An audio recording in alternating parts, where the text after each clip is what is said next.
예. 예, 오늘은 성경의 구원 시리즈 이제 16번째 시간, 마지막 시간인데요. 사실 지난 시간에 이제 저희가 하나씩 주제별로 살펴보는 것은 마지막으로 마쳤고, 오늘은 이제 최종 정리하는 시간이라고 보시면 됩니다. 예, 그래서 성경의 복음 해서 성경에서 말씀하시는 복음이 무엇인지 저희가 이제 대략 한 6개 항목으로 나눠서 하나하나 좀 살펴보도록 하겠습니다. 예, 그래서 오늘로 이제 이 성경의 구원 시리즈는 끝을 내고요. 다음 시간부터는 아마도 한 9번 정도에 걸쳐서 교회에서 형제 자매들과 어떻게 지내야 되는지에 대해서 다루도록 하겠습니다. 아마 저는 개인적으로 좀 재밌는 시리즈가 되지 않을까 이렇게 생각을 하고, 또 실제적으로 우리에게 가장 구원받은 이제 성도들에게 이제 가장 많은 부분이 해당되는 그러한 이제 성경 공부가 될 거라고 생각을 합니다. 예, 오늘은 이제 복음에 대해서 좀 마무리를 짓고 정리를 마지막으로 하도록 하겠습니다. 예, 우리가 복음을 받아들일 때 이제 그 전제가 되는 것이 바로 있는데, 그것은 이제 자신이 죄인이라는 사실을 받아들이는 것입니다. 그래서 아무리 복음을 잘 이해했다 할지라도 자신이 죄인이라는 사실을 인정하지 않는다면 복음을 사실 받아들일 수가 없어요. 그래서 우리 주위에는 이제 자신이 복음을 받아들였다, 믿는다 이렇게 이제 이야기하는 사람들이 있는데, 본인도 그렇고 다른 사람들이 봤을 때도 그렇고 구원받았는지 알 수 없는 경우들이 있죠. 근데 뭐 여러 가지 이유가 있겠지만, 저는 이제 개인적으로 가장 큰 원인은 본인이 자신이 죄인이라는 사실을 잘 모르기 때문에, 인정하지 않기 때문에, 그래서 복음을 받아들인 것도 머리로만 받아들인 것이 아닌가 이제 이렇게 생각을 합니다. 그래서 지난번에도 말씀을 드렸는데, 성경은 하나님께 대한 회개와 우리 주 예수 그리스도에 대한 믿음이 있어야 이제 구원받는다고 말씀하고 있습니다. 그래서 성경에서는 예수님을 믿어야 구원받는다고 말씀하고 있는데, 그 믿음이 전제되기 위해서는 회개가 먼저 있어야 된다는 것이죠. 근데 회개를 하기 위해서는 자신이 하나님 앞에서 죄인이라는 사실을 인정해야 회개가 될 수 있는 것이겠죠. 그래서 자신이 하나님 앞에서 죄인이라는 것을 아는 것은 이제 복음을 받아들이는 데 있어서, 복음을 마음으로 받아들이는 데 있어서 이제 굉장히 중요한 사실이라고 볼 수가 있습니다. 성경은 사람이 죄인이라고 말씀하고 있습니다. 죄인이라고 말씀하고 있는데 3가지 이유로 죄인이라고 말씀하고 있어요. 그래서 성경에 의하면 사람은 죄인인데 3중적으로 죄인이라고 볼 수가 있습니다. 먼저 첫 번째 구절 보시면 시편 51편 5절인데, 먼저 창세기 8장 21절을 제가 한번 읽어보겠습니다. 뭐라고 말씀하고 있냐면, 사람의 마음에서 상상하는 바가 어려서부터 악하기 때문이라 이렇게 말씀하고 있어요. 그래서 사람의 마음에서 상상하는 바가 어려서부터 악하다 이렇게 말씀하고 있습니다. 하나님께서는 사람의 마음이 어려서부터 악하다고 말씀하고 있습니다. 어려서부터 악하다고 했는데 언제부터 악한 걸까요? 이제 첫 번째 구절 보시면 시편 51편 5절에 이렇게 말씀하고 있어요. 보소서 내가 불법 중에서 형성되었으며 내 어머니가 죄 중에서 나를 수태하였나이다 이렇게 말씀하고 있습니다. 그래서 사람은 태어날 때부터 악하다고, 태어날 때부터 죄인으로 태어난다고 말씀하고 있어요. 죄인으로 태어난다고. 이것은 어떤 의미에 있어서는 물론 이제 도덕적인 평가도 포함되는 것이겠지만, 도덕적인 평가라기보다는 상태에 대해서 말씀하고 있는 측면이라고 보시면 돼요. 마치 한국인, 미국인 하는 것처럼 그 사람의 어떤 신분, 상태에 대한 말씀이라고 보시면 됩니다. 그래서 성경에 의하면 모든 사람이 죄 가운데서 태어난다, 죄인으로 태어난다 이렇게 알 수 있습니다. 예레미야 17장 9절에서는 이렇게 말씀하고 있어요. 모든 것보다 거짓되고 심히 사악한 것은 마음이라 누가 능히 그것을 알 수 있으리요 이렇게 말씀하고 있어요. 사람의 마음이 가장 사악하다고 말씀하고 있는 거예요. 이 세상에 악한 일들이 많이 일어나고 또 악한 어떻게 보면 물건들도 있을 수도 있습니다. 하지만 그것을 만들어낸 것은 사람의 마음이라는 것이죠. 그래서 모든 죄가 시작되는 곳은 바로 사람의 마음입니다. 그래서 사람의 마음이 이 세상 모든 것보다 더 사악하다고 성경은 말씀하고 있는 것이에요. 그렇죠. 우린 조금만 생각해 보면 인간은 악하다는 전제하에 이 사회 시스템이 돌아가고 있다는 사실을 알 수 있습니다. 쉬운 예를 들면 자물쇠가 있잖아요. 여러분 아침에 집에서 나오실 때 다 집 문을 잠그고 오셨죠? 왜 잠그고 오셨어요? 열어두고 오시지? 사람은 악하기 때문에. 그래서 어떤 사람들은 뭐 성선설이 맞다 이렇게 주장하는 사람들도 있죠. 아기가 떨어지려고 하면 붙잡지 않겠냐. 자기 아이가 아니라 할지라도. 그러니까 사람 마음엔 기본적으로 사람 마음 바탕은 선하다. 이렇게 믿는 어떤 뭐 철학 사조 그렇게 생각하는 사람들도 있습니다. 그런데 이 사회 시스템은 철저하게 사람이 악하다는 전제하에 세워져 있어요. 그리고 모든 것이 그렇게 돌아가고 있습니다. 그렇죠. 생각해 보세요. 경찰이 없다고 생각해 보세요. 완전 혼란에 빠지게 되겠죠. 예전에 그 미국에서 그 뉴욕주에서 뭐 블랙아웃이라고 그래가지고 전기가 완전히 나간 적이 있어요. 제 기억에 정확히 모르는데 몇 시간 뭐 이상 나갔을 거예요. 오랫동안, 며칠 동안. 그랬을 때 완전히 혼란에 빠졌었습니다. 그 뉴욕주 전체가. 상점들은 약탈당하고 난리가 났었어요. 그렇죠. 그러니까 사람은 악하다는 전제하에 이제 이 사회 시스템이 돌아가고 있다고 볼 수가 있습니다. 인간이 선하다고 생각하는 것은 좋게 말하면 인간의 희망이고 정직하게 얘기한다면 그건 망상에 불과합니다. 성경은 인간이 선하지 않다고 분명하게 말씀하고 있고 이것은 전적으로 사실이고 이 사회도 다 받아들이고 있어요. 다만 그렇지 않다고 주장하는 사람들도 몇몇 있긴 하지만 이 사회 시스템은 사람이 악하다는 전제하에 사회 시스템이 만들어져 있다는 것이죠. 근데 성경에선 사람이 악한 것이 태어날 때부터 악하다 이렇게 말씀하고 있죠. 근데 하나님께서 처음에 사람을 만드실 때는 사람이 악한 상태로 만들어진 것은 아니에요. 전도서 7장 29절에서 이렇게 말씀하고 있어요. 보라 내가 발견한 것은 오직 이것뿐이니 곧 하나님은 사람을 곧바르게 만드셨을 때 사람들은 많은 창한물을 낸 것이로다. 하나님께서 사람을 처음엔 곧바르게 만드셨지만 나중에 사람이 타락해서 악해지게 되었다. 이렇게 성경은 말씀하고 있죠. 무슨 사건을 통해서 사람이 악해지게 되었는지는 아시죠? 바로 아담과 이브가 죄를 지었기 때문에 하나님의 말씀을 어기고 선악과를 따먹은 것이죠. 그래서 죄를 짓고 사람이 타락하게 된 것입니다. 제가 이제 뭐 여러 번 설명드린 적이 있는데 이 선악과를 따먹고 죄를 지었고 또 아담과 이브가 죄인이 되었기 때문에 이제 그 아담과 이브의 자손으로 태어나는 모든 사람들은 다 죄인으로 태어나게 되었다. 이제 이 이야기를 잘 이해하지 못하는 사람들도 있어요. 그래서 제가 지어낸 성경에는 없지만 제가 지어낸 이야기가 있습니다. 무엇이냐면 이제 선악과를 따먹고 죄인이 되었다. 또 선악과를 아담과 이브가 우리의 인류의 첫 조상이 선악과를 따먹고 죄인이 되었기 때문에 이제 그 자손으로 태어나는 모든 사람들도 다 죄인이다.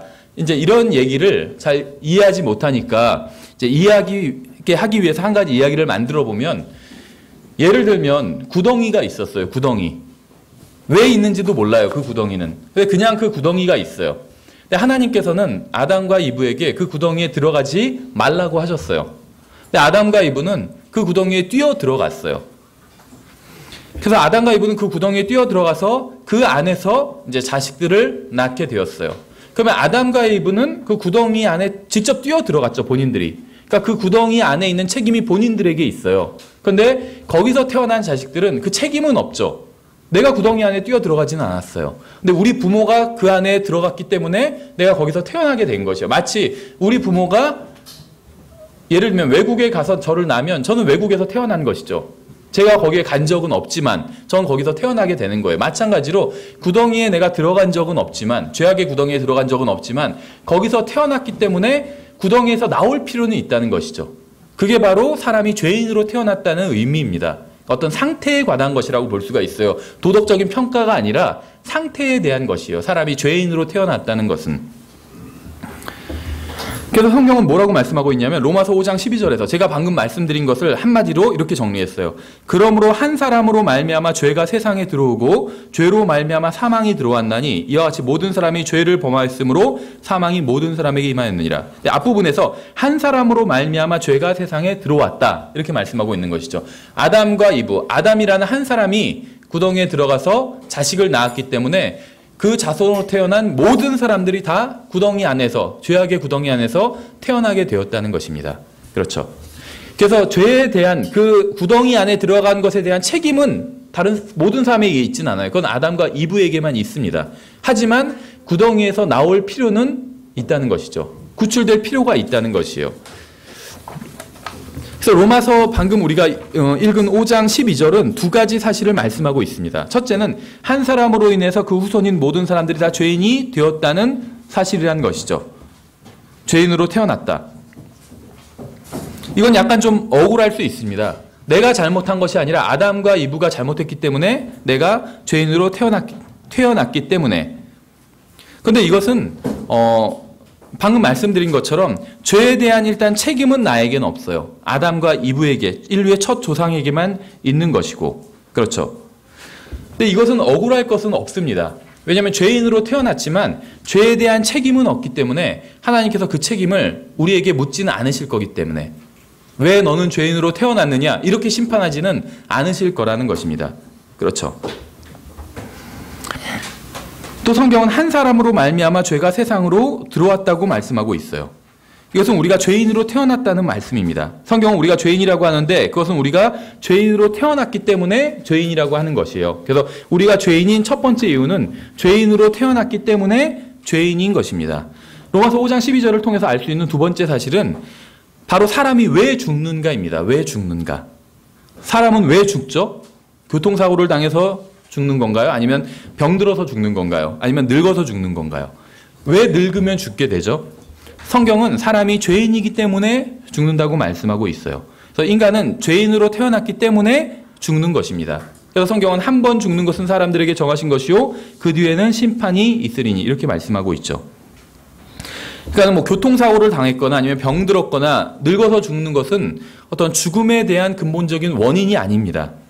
죽음에 대한 가장 근본적인 원인은 죄에 있어요. 죄에 있어요. 사람은 죄인이기 때문에 죽는 것입니다. 사람은 일생 동안 살면서 수없이 많은 죄를 짓게 됩니다. 하나님께서는 인간에게 수십 년간의 기회를 주시지만 그 기회를 영원히 주지는 않으세요. 인간이 영원히 살 수 있게 된다면 영원히 죄를 지을 겁니다. 그래서 그 죄를 멈추게 하기 위해서 죽음이라는 도구를 사용하시는 겁니다. 그래서 죽음은 끝이 아니라 또 다른 시작이에요. 우리가 방금 이제 로마서 5장 12절을 통해서 모든 사람이 죄인으로 태어났기 때문에 죄인이고 그 결과로 죽게 된다는 사실을 살펴봤죠. 근데 인간이 단순히 죄인으로 태어났기 때문에 죄인인 것은 아닙니다. 그러니까 죄인으로 태어났기 때문만의 죄인인 것은 아니라는 것이요. 인간은 죄인으로 태어났고 또 실제로 죄를 짓기 때문에 성경은 죄인이라고 부릅니다. 그래서 성경은 사람이 죄인이라고 하는데 이제 삼중적인 이유로 이제 죄인이라고 불러요. 첫 번째는 죄인으로 태어났기 때문에, 두 번째는 이제 실제로 죄를 짓기 때문에. 그래서 첫 번째 죄인으로 태어난 것은 나에게 그 책임이 있지 않아요. 근데 두 번째 실제로 내가 죄를 짓는 것은 이제 나에게 책임이 있는 것이, 각 개인에게 책임이 있는 것이죠. 성경은 인간이 죄인으로 태어났을 뿐만 아니라 실제로도 매일 매순간 죄를 짓는 존재라고 말씀하고 있어요. 그래서 로마서 3장 23절에서 모든 사람이 범죄하여 하나님의 영광에 이르지 못했다고 말씀하고 있습니다.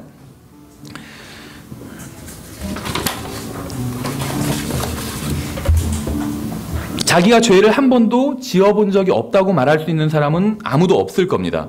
그렇죠. 다 탐욕이 있고 거짓말을 안 해본 적이 없고 악한 생각을 다 해본 적이 있어요. 그래서 모든 사람이 하나님 앞에서 성경은 죄인이라고 분명하게 말씀하고 있습니다. 그래서 성경에 의하면 사람이 죄인인 이유는 죄인으로 태어났기 때문에, 실제로 매일 죄를 짓기 때문에, 그 세 번째 이유가 있는데 그것은 하나님께서 하라고 하신 일, 인간이 마땅히 해야 할 일을 하지 않기 때문에 죄인이라고 말씀하고 있습니다. 요한복음 16장 9절을 보면 이렇게 말씀하고 있어요. 죄에 대하여라 함은 그들이 나를 믿지 아니하기 때문이요. 무엇인가를 하지 않기 때문에, 믿지 않기 때문에 죄인이다. 성경은 이렇게 말씀하고 있는 것이죠. 사람은 마땅히 해야 할 일을 하지 않았기 때문에 성경은 죄인이라고 말씀하고 있습니다. 마땅히 해야 할 일이 무엇이냐면 예수 그리스도를 믿는 것이에요. 이것은 하나님의 일이기 때문에 요한복음 6장 28절 29절에서는 이렇게 말씀하고 있어요. 그들이 그분께 이르되 우리가 어떻게 하여야 하나님의 일들을 하리이까 하매 예수님께서 그들에게 대답하여 이르시되 하나님께서 보내신 이를 믿는 것이 하나님의 일이니라 하시니. 죄를 지으니까 죄인이라고 하는 것은 이해가 가는데 내가 하지도 않았기 때문에, 예수님을 믿지 않기 때문에 죄인이다 라는 건 좀 너무한 게 아닌가 이렇게 생각할 수도 있겠죠. 내가 죄를 지었으니까 죄인이란 것은 이해가 가는데 무엇인가를 하지 않았다고 해서 죄인이란 것은 좀 심한 게 아닌가 이렇게 생각할 수도 있습니다. 그런데 이건 성경에서만 말씀하시는 어떤 원칙이 아니라 이 세상에서도 그대로 통용되는 원칙입니다. 이 세상에서도 해야 될 다 의무가 있어요. 그렇죠. 예를 들면 대한민국에서 태어났기 때문에 해야 될 일이 있습니다. 예를 들면 남자들은 군대에 갔다 와야 돼요. 신체 검사를 받고 만약에 그 면제가 되지 않는 이상은 군대에 가야 됩니다. 근데 군대에 가야 되는데 가지 않으면 어떻게 될까요? 난 가지 않았을 뿐이야. 아무것도 하지 않았을 뿐이야. 이렇게 얘기할 수 있나요? 입소해야 되는데 훈련소에 입소를 안 했어요. 죄를 짓는 것이죠. 계속 그럼 다시 이제 아마 입영통지서가 날라올 거예요. 근데 계속해서 몇 번이나 계속 입소하지 않으면 나중에는 감옥에 가야 돼요. 그렇죠. 병역 기피죄로. 이런 일은 굉장히 많이 있어요. 뭐 남자에게만 해당되는 것이 아니라 예를 들면 예전에 이런 일이 있었습니다. 택시 그 기사가 많지 않은 승객을 태웠어요. 그리고 이제 고속도로를 달리고 있었는데 많지 않은 승객이 막 계속해서 택시기사한테 욕을 하면서 나중엔 자기를 내려달라고 그랬어요. 그래서 이 택시기사가 어떻게 했냐면 실제로 있었던 일이에요. 길 한가운데서 고속도로 한가운데서 내려줬어요. 그리고 갔어요. 내려달라고 하니까 내려줬어요. 근데 어떻게 됐게요? 어떻게 됐는지 아세요? 거기서 비틀거리다가 뒤에서 오는 차에 치여서 죽었어요. 근데 물론 이제 그 차 친 사람도 어떤 과실이 있겠죠. 그런데 가장 여기서 과실이 많은 사람은 택시기사였어요. 이 택시기사의 죄가 과실치사죄였어요. 과실치사죄. 왜냐하면 이 택시기사는 많지 않은 승객을 보호할 의무가 있었어요. 이걸 이제 일종의 뭐 보증인적 지위 이런 식으로 부릅니다. 그래서 법적으로도 보호할 의무가 있는데 보호하지 않았다는 거예요. 근데 택시기사는 자기가 치워 죽인 건 아니죠. 자기는 그냥 그 사람을 내버려 두고 갔을 뿐이에요. 그래서 법적인 책임을 지게 된다는 거죠. 뭐 이런 예는 굉장히 많이 있습니다. 아기를 낳는데 아기는 거의 할 수 있는 게 아무것도 없죠.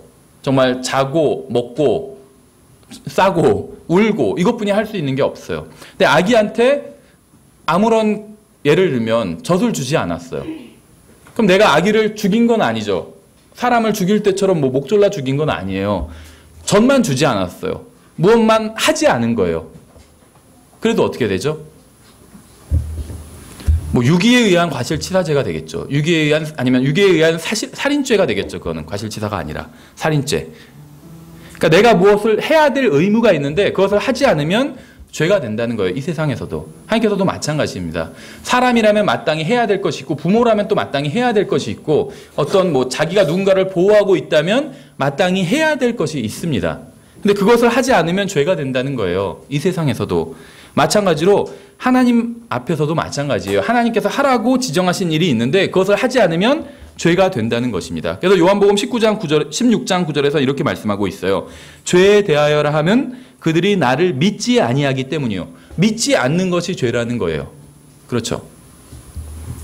정리하면 인간이 죄인인 이유는 죄인으로 태어났기 때문에 죄인이고 실제로 죄를 짓기 때문에 죄인이고 또 하나님께서 하라고 명령하신 일, 즉 예수 그리스도를 믿지 않기 때문에 죄인이라고 성경은 말씀하고 있어요. 그래서 인간과 하나님의 관계는 어떤 관계이냐면 원수인 관계가 되었습니다. 원수인 관계. 우리가 보통 뭐 하나님은 당신을 사랑하십니다 이런 식으로 얘기하는 사람들이 있는데 그 마음은 충분히 이해를 하죠. 그렇지만 성경에 의하면 그것은 사실이 아니에요. 요한복음 3장 16절에 의하면 하나님께서 과거에 사랑을 하셨었습니다. 과거에 사랑을 하셨었어요. 그래서 아들을 내어주신 것이죠. 예전에 저도 다른 교회에 있을 때 이미 다 용서되었는데 당신은 그걸 모르고 있었을 뿐이다. 이런 식으로 복음을 전했어요. 거기 목사님이 그런 스타일로 전하기 때문에. 근데 그거는 성경에 의하면 사실이 아니에요.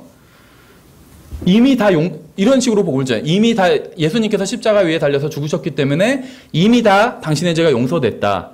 당신은 용서되었는데 그걸 모르고 있었을 뿐이다. 그러니까 예수님을 믿어라. 그럼 뭐라고 하는 줄 아세요? 용서되었는데 안 믿어도 되지 않냐. 이미 용서되었는데. 맞는 말이에요. 이미 용서되지 않았어요. 용서의 근거가 마련되어 있는 거지 그 사람이 용서받은 건 아니에요. 그 사람이 하나님 앞에 나와서 용서를 구해야 용서해 주실 수가 있는 거예요. 용서를 구하는 행위가 어떤 행위일까요? 하나님 앞에서? 그것은 죄값을 치르는 행위가 아니에요. 죄값은 예수 그리스도께서 치러주신 거예요. 십자가 위에서. 다만 예수님께서 십자가 위에서 죄값을 치러주신 것을 힘입어서 하나님 앞에 나와서 용서를 구할 뿐이에요. 용서를 구하고 용서를 해주시는 것은 은혜입니다. 은혜. 행위가 아니라. 이미 용서받지 않았어요. 그러면은 이미 용서받았는데 왜 용서한 사람을 지옥에 보내요, 하나님께서? 예수님을 안 믿는다고 해서 용서받지 않은 거예요. 용서를 구해야 돼요, 하나님 앞에. 왜 용서를 우리가 구할 수 있을까요? 죄값이 치러졌기 때문에 용서를 구할 수가 있는 거예요. 하나님께서 용서해 주실 수 있는 것이고, 하나님께서는 죄를 용서해 주셔도 불의한 하나님이 되지 않을 수 있다는 것이요. 그래서 용서해 주실 수 있게 된 것입니다. 성경은 사람과 하나님과의 관계가 지금 현재 상태는 원수인 관계라고 말씀하고 있어요. 로마서 5장 6절, 8절, 10절 이렇게 한 절씩 띄어서 읽어보면, 이는 우리가 아직 힘이 없을 때 그리스도께서 정하신 때가 되어 경건치 아니한 자들을 위하여 죽으셨음이라, 이렇게 말씀하고 있어요. 점점 이제 표현이 강해집니다. 처음엔 뭐라고 말씀하시냐면 힘이 없을 때 예수님께서 우리를 위하여 죽으셨다고 이렇게 말씀하고 있어요. 예를 들면 제가 수영을 굉장히 잘하고 사람 인명 구조할 수 있는 그런 자격증도 있는 사람이에요. 근데 보니까 바다에 어떤 사람이 빠졌어요. 그 다음 수영 잘 못하는 사람이고 힘이 없는 사람이에요. 그 사람을 보고 내가 물에 들어가서 그 사람을 구해왔다는 거예요. 그것이 로마서 5장 6절에서 말씀하시는 겁니다. 우리가 아직 힘이 없을 때 그리스도께서 정하신 때가 되어 경건치 아니한 자들을 위하여 죽으셨느니라. 그런데 8절을 보시면 우리가 아직 죄인이었을 때 그리스도께서 우리를 위하여 죽으심으로 하나님께서 우리를 향한 자신의 사랑을 당당히 제시하시느니라. 물에 빠진 사람을 자세히 보니까 나쁜 놈이에요. 어떤 이 세상에서 예를 들면 아주 그냥 악랄한 범죄를 저지른 사람이에요. 그런데 예수님께서는 물에 빠진 사람을 위해서 자신을 희생해서 구해주셨다는 거예요. 그렇죠. 점점 강해지죠. 힘이 없는 사람, 죄인, 나쁜 사람. 그 다음에 세 번째 10절. 이는 우리가 원수였을 때 하나님의 아들의 죽음으로 말미암아 하나님과 화해하게 되었은즉 화해하게 된 자로서 더욱더 그분의 생명으로 말미암아 구원받을 것임이라. 가만히 보니까 나쁜 놈일 뿐만 아니라 원수예요. 제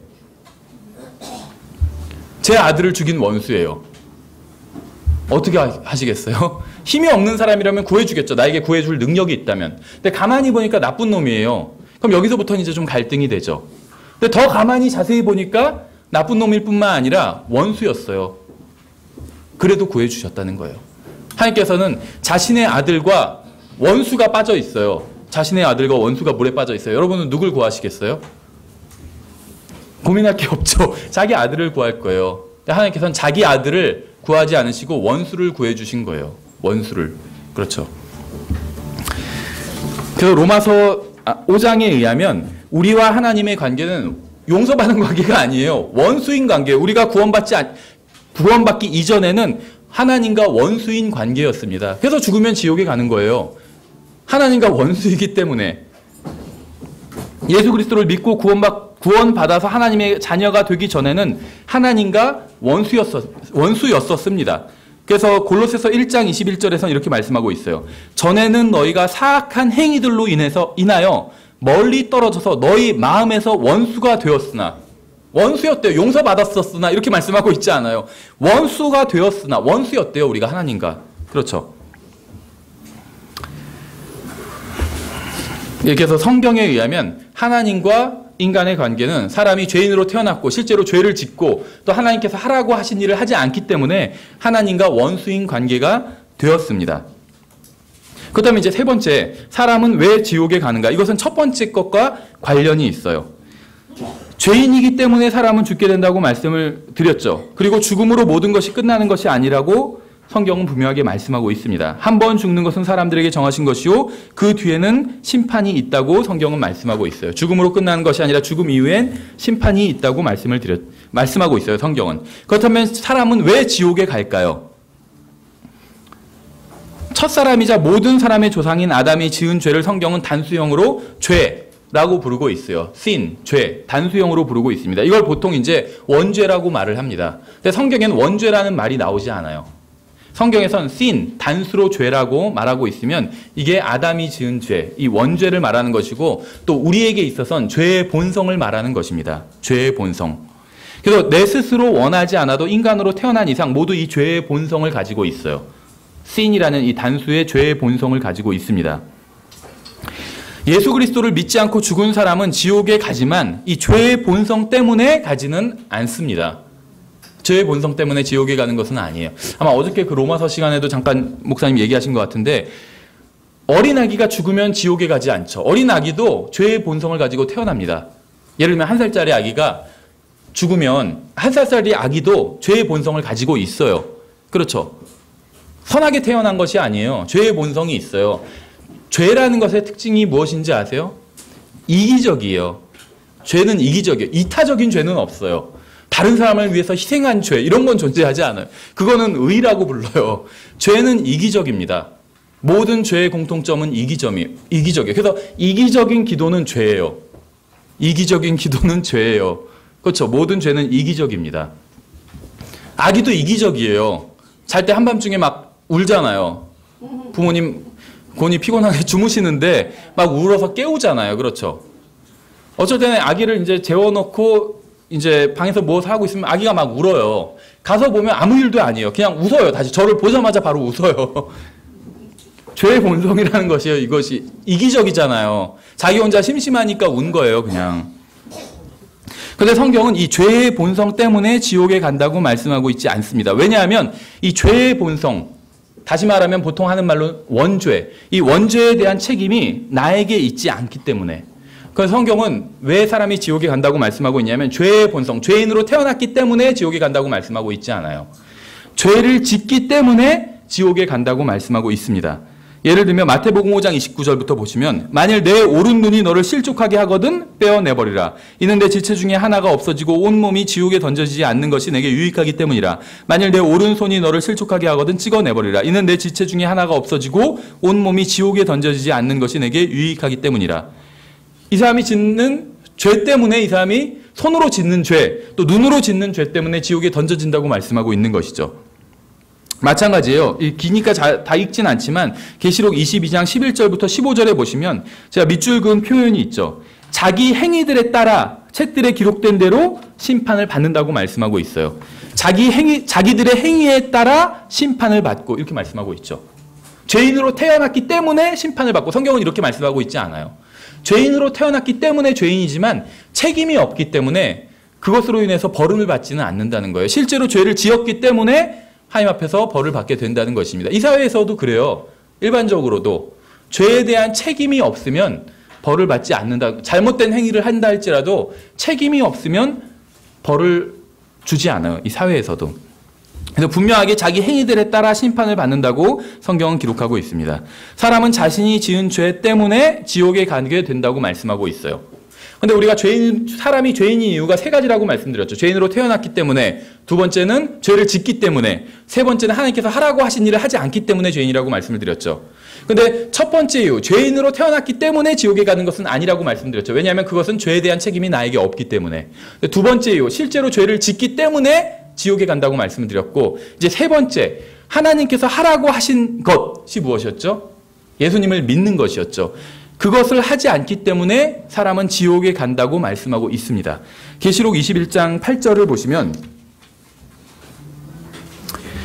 이렇게 말씀하고 있어요. 그러나 두려워하는 자들과 믿지 않는 자들과 가증한 자들과 살인자들과 음행을 일삼는 자들과 마법사들과 우상숭배자들과 거짓말하는 모든 자들은 불과 유황으로 타는 몫을 자기 몫으로 받으리니 이것은 둘째 사망이라.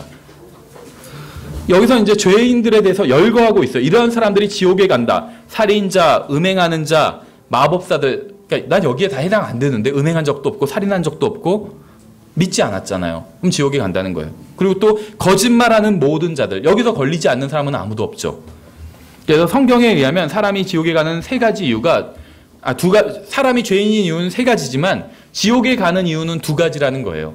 자기에게 책임이 있는 것, 자기가 실제로 죄를 짓기 때문에, 또 하나님께서 하라고 하신 일, 예수 그리스도를 믿는 것을 하지 않았기 때문에 지옥에 간다고 성경은 말씀하고 있습니다. 그런데 이제 네 번째 항목, 왜 십자가인가를 생각해 보도록 하겠습니다. 사람이 죄인으로 태어났다고 또 죄를 짓기 때문에 또 하나님께서 하라고 하신 일을 하지 않았기 때문에 지옥에 간다는 사실을 살펴봤죠. 근데 하나님께서 인간을 처음 만드신 목적은 지옥에 보내시기 위해서 만든 것은 당연히 아니었습니다. 지옥은 인간이 아니라 마귀를 위해서 만든 장소였어요. 마태복음 25장 41절에 나오죠. 저주를 받은 자들아 내게서 떠나 마귀와 그의 천사들을 위하여 예비된 영존하는 불에 들어가라 이렇게 말씀하셨어요. 그래서 지옥은 마귀와 그의 천사들을 위해서 만든 장소였습니다. 하나님께서 인간을 만드신 목적은 함께 교제를 나누기 위함이었습니다. 그래서 인간은 혼자 있으면 외롭고 누군가와 교제를 나누고자 하는 속성을 가지게 되었다는 것이죠. 하나님께서 그 인간과 교제가 단절되었을 때 그 다시 교제를 회복하는 방법을 구약 성경에선 이제 짐승 제사를 통해서 교제를 회복할 수 있다 이렇게 말씀해 주셨습니다. 하지만 하나님께서는 죄를 지은 사람이 짐승을 죽여서 그 피를 바치면 그 사람을 용서해 주기로 하셨지만 이것은 영원한 어떤 방법은 아니었다는 거예요. 히브리서 9장 22절에서는 이렇게 말씀하고 있어요. 율법에 따라 거의 모든 것이 피로써 깨끗하게 되나니 피 흘림이 없은즉 사면이 없느니라. 하나님께서 이러한 법을 제정하신 이유가 피의 제사를 제정하신 이유가 사람의 생명이 피에 있기 때문이었습니다. 이는 육체의 생명이 피에 있기 때문이라 이렇게 말씀을 하셨죠. 근데 하나님께서 왜 이러한 동물 제사를 보여주셨던 것일까요? 하나님께서는 뭐 여러 가지 이유가 있지만 우리가 간단히 살펴보면 하나님께서는 동물 제사를 통해서 죄에는 피의 대가가 따른다는 것을 보여주고자 하셨어요. 죄라는 것이 대부분의 경우에 있어서는 눈에 보이지 않습니다. 그렇죠. 무형적인 경우가 많이 있어요. 그래서 사람들이 죄악에 무감각합니다. 자기 무슨 손해가 나지 않는 이상은 죄악에 무감각하다는 것이에요. 그래서 하나님께서는 이 무형적인 죄를 눈에 보이게 가시적으로 드러나게 보여주기 위해서 동물 제사라는 방법을 선택하셨다는 거예요. 그렇죠. 동물을 죽이고 그것을 제단에서 불사르고 이것은 눈으로 보일 수 있는 것들이잖아요. 내가 죄를 지었기 때문에 어떤 생명이 목숨을 잃어야 된다는 그 진리를 보여주시기 위해서 이 동물 제사라는 방법을 구약 성경에서 제정하신 것입니다. 그래서 이 죄 문제는 대가를 치르기 전에는 절대로 그냥 넘어갈 수 없는 것이다라는 것을 보여주기 위해서 동물 제사를 하나님께서 지정하셨다는 거예요. 잘 아시는 것처럼 히브리서 10장 4절에선 이는 황소와 염소의 피로는 죄들을 제거함이 불가능하기 때문이라 이렇게 말씀하고 있어요. 동물 제사를 통해서는 죄들을 제거하는 것이 불가능하다고 성경은 분명하게 말씀하셨다는 것이죠. 즉 동물의 피에는 죄들을 제거하는 능력이 전혀 없다는 것입니다. 동물의 피는 죄를 제거하는 실제가 아니라 죄를 제거하는 원리를 보여주고 있을 뿐이에요. 죄를 지면 누군가가 어떤 생명이 희생을 해야만 죄가 제거될 수 있다는 것을 보여준다는 것이에요. 그 원리 자체를. 그것이 실제로 죄를 제거하는 능력은 없다는 것이죠. 실제로 죄를 제거하는 능력은 성경에 의하면 예수 그리스도의 피에 있습니다. 성경에서는 여러 번에 걸쳐서 이 사실을 분명하게 말씀하고 있어요. 에베소서 1장 7절에서 우리가 그 사랑하시는 자 안에서 그분의 풍성한 은혜를 따라 그분의 피를 통하여 대속 곧 죄들의 용서를 받았도다. 골로새서 1장에서 이 아들 안에서 우리가 그분의 피를 통하여 대속 곧 죄들의 용서를 받았도다. 이렇게 말씀하고 있죠. 골로새서 1장 20절에서도 그분의 십자가의 피를 통하여 화평을 이루사 모든 것 곧 땅에 있는 것들이나 하늘에 있는 것들이 그분으로 말미암아 자신과 화해하게 하셨습니다. 이렇게 말씀하고 있어요. 왜 예수 그리스도의 피에 능력이 있는 것일까요? 사도행전 20장에 의하면 예수님의 피는 하나님의 피이기 때문에 20장 28절에 그러므로 너희 자신과 모든 양떼에게 주의를 기울이라 성령님께서 너희를 그들의 감독자로 삼으사 하나님께서 자신의 피로 사신 하나님의 교회를 먹이게 하셨느니라. 그렇다면 왜 피를 흘리고 죽기까지 하셔야 했고 왜 하필 십자가라는 고통스러운 형벌로 죽으심으로 인간의 죄를 대속해야 했는지 생각해 볼 필요가 있겠죠. 이 십자가는 형벌을 위한 도구입니다. 형벌을 위한 도구. 가장 어떻게 보면 극도로 그 죄인에게 고통을 가하는 형벌의 도구가 바로 십자가입니다. 그렇다면 왜 하필 십자가라는 가장 극한 형벌의 방법을 선택하신 걸까요? 이 십자가는 죄에 대한 하나님의 관점을 잘 보여줍니다. 십자가는 수치스러운 것이에요. 수치스러운 것. 히브리서 12장 2절에 이렇게 말씀하고 있어요. 우리의 믿음의 창시자여 또 완성자이신 예수님을 바라보자. 그분께서는 자기 앞에 놓인 기쁨으로 인하여 십자가를 견디사 그 수치를 마음에 두지 아니하시더니 이제 하나님의 왕자 오른편에 앉으셨느니라. 성경은 십자가에 달리는 것이 수치스러운 일이라고 말씀하고 있습니다. 마찬가지로 죄는 수치스러운 것이에요. 우리가 지금 모든 죄들이 어느 날 밝혀진다고 한번 생각해 보세요. 정말 수치스러운 일입니다. 그래서 죄가 수치스러운 것이라는 사실을 보여주기 위해서 하나님께서는 십자가에 예수님이 못 박고 죽도록 하신 것입니다. 근데 고린도후서 5장 21절에선 굉장히 중요한 말씀이 있어요. 하나님께서 죄를 알지도 못하신 그분을 우리를 위하여 죄가 되게 하신 것은 우리로 하여금 그분 안에서 하나님의 의가 되게 하려 하심이라. 이렇게 말씀하셨어요. 우리가 이런 말을 할 때가 있죠. 죄를 미워해도 사람은 미워하지 말자, 이런 얘기를 할 때가 있죠. 그런데 성경에선 예수님께서 우리를 위해서 죄인이 되셨다고 말씀하고 있지 않아요. 죄인을 보면, 물론 신문 기사를 보고 어떤 사람이 죄를 지었다, 그럼 이제 아유 저런 나쁜 놈이 있나 이렇게 생각을 합니다.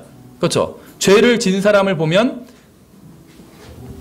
아, 저 사람 벌을 받아야 돼, 이렇게 생각을 해요. 근데 예수님께서는 우리를 위해서 죄인이 되신 것이 아니라 죄가 되셨다고 말씀하고 있어요. 죄가 되셨다고. 죄 자체. 예수 그리스도께서 십자가에 달리셨을 때 하나님께서는 예수님을 예수님으로 보지 않으시고 우리의 죄로 보신 것입니다. 우리의 죄로 보신 것이에요. 그렇죠. 예, 그래서 하나님께서 십자가라는 방법을 선택하신 것은 우리를 대신해서 예수님을 죄로 삼기 위해서 십자가라는 방법을 선택하셨다는 것입니다. 예, 이 다섯 번째를 보시면, 그렇다면 왜 이 십자가를 믿어야 하나님께서는 구원해 주신다고 하셨을까요? 먼저 이 믿음이란 것은 성경에 의하면 통로입니다. 통로. 믿음은 통로예요. 믿음 자체에 어떤 능력이 있는 것은 아닙니다. 근데 이제 우리가 어떤 것을 하면 자기가 예수님을 믿었다고 생각하는 경우들이 있는데, 믿음이 아닌 것을 제가 한번 쭉 열거를 해볼게요. 교회에 다니는 것은, 그거는 구원받는 믿음은 아니에요. 그건 전혀 관련이 없어요.